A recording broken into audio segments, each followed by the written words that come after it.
actuellement manager de la division Retail et Shopper Marketing au sein du groupe Altavia, partenaire de la distribution depuis plus de 30 ans. Un parcours professionnel typiquement cursus agence marketing services, conseil, tant conseil auprès des industriels que des distributeurs, avec toujours un très gros centre d'intérêt pour la distribution, qu'elle soit spécialisée ou grande distribution.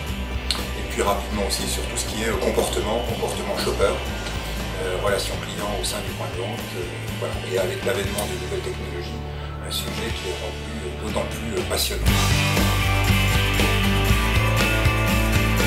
Ce qu'il faut constater, c'est que dans notre vie de tous les jours, c'est clair qu'il y a une révolution liée à la montée en puissance des nouvelles technologies, l'Internet, maintenant le smartphone, et puis toute cette digitalisation qui finalement convient très bien dans notre mode de vie, mais également du coup il n'y a aucune raison que ça n'intervienne pas dans notre façon d'acheter.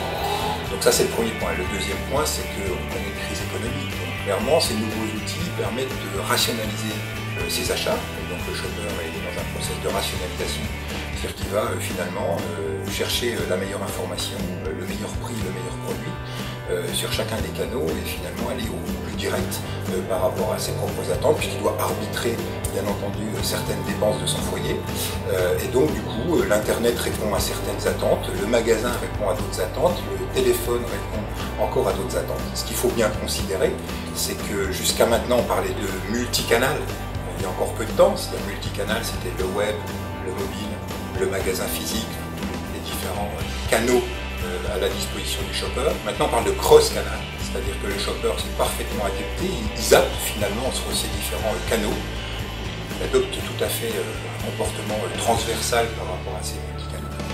Et donc on parle de cross-canal, ce qui bien entendu lui permet d'être dans la logique qu'il s'est inculquée de rationalité, d'information, et on en arrive à des aberrations. Aberrations qui sont des opportunités aussi, c'est qu'on peut être dans son magasin et acheter avec son téléphone, et donc c'est le nouveau défi, on va dire, de ces nouvelles technologies.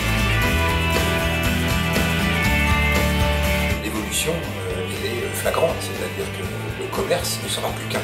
Si on veut être un peu provocant, le e-commerce, c'est pas moi qui le dis, c'est la FEVAD, la Fédération du commerce et du e-commerce, qui en 2020, le e-commerce sera mort, le m-commerce sera mort, le f-commerce sera mort, le magasin physique sera mort, tel qu'il existe aujourd'hui, donc le magasin traditionnel tel qu'il existe depuis une trentaine d'années, le commerce moderne, on va dire, pour ne pas remonter à Boussicaut, est mort entre parenthèses. De même, les 100% pure player online et les 100% pure player offline seront morts. C'est impossible à vivre. La vraie évolution, c'est que tout ça va être mixé pour deux raisons. C'est qu'effectivement, maintenant, tous les canaux vont être accessibles à un shopper qui, lui, n'a qu'une vision globale. Il peut rentrer dans le magasin, il peut rentrer depuis chez lui par l'Internet, 24 heures sur 24. Dans le magasin physique, il faudra aussi qu'il puisse avoir une réponse adaptée. Donc le commerce traditionnel, ce sera un commerce global. Donc le commerce traditionnel tel qu'il existe aujourd'hui, non, mais le commerce va toujours exister, simplement ce que j'appelle moi l'usage du magasin, l'usage du commerce, la façon d'acheter 24 heures sur 24, 7 jours sur 7, où qu'on soit, quand on veut, comme on veut. C'est ça qui va être le vrai commerce de demain, c'est une offre globale, on ne raisonnera plus en canaux. Ça a un impact énorme, essentiel et très important, mais je trouve qu'il est vraiment hyper positif. Encore une fois, tout se digitalise. Et donc clairement, dans le cycle de vente, la digitalisation va intervenir également à deux niveaux. Au niveau du vendeur, dans le cadre de la revente, de la B2C, on va dire, le vendeur qui s'adresse au shopper, mais également la force de vente des marques, des industriels qui s'adressent aux vendeurs. Les magasins vont se connecter eux-mêmes. Et c'est une bonne nouvelle pour les vendeurs, parce que finalement, ils peuvent faire une démonstration en direct, ils peuvent vraiment rentrer de manière participative, on va dire, dans l'acte de vente.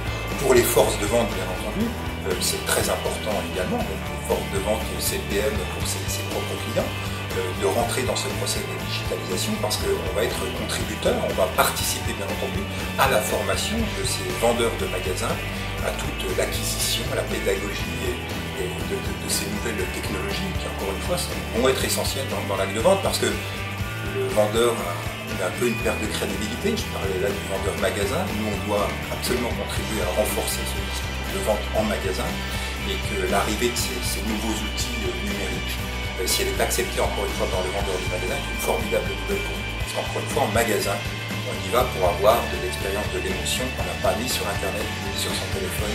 Et ça reste pour moi vraiment le pivot central de l'intégralité de l'acte d'achat. Je pense qu'on vit une révolution à l'heure actuelle qui est aussi importante que l'arrivée de la grande distribution, la conception de la distribution moderne dans les années 70.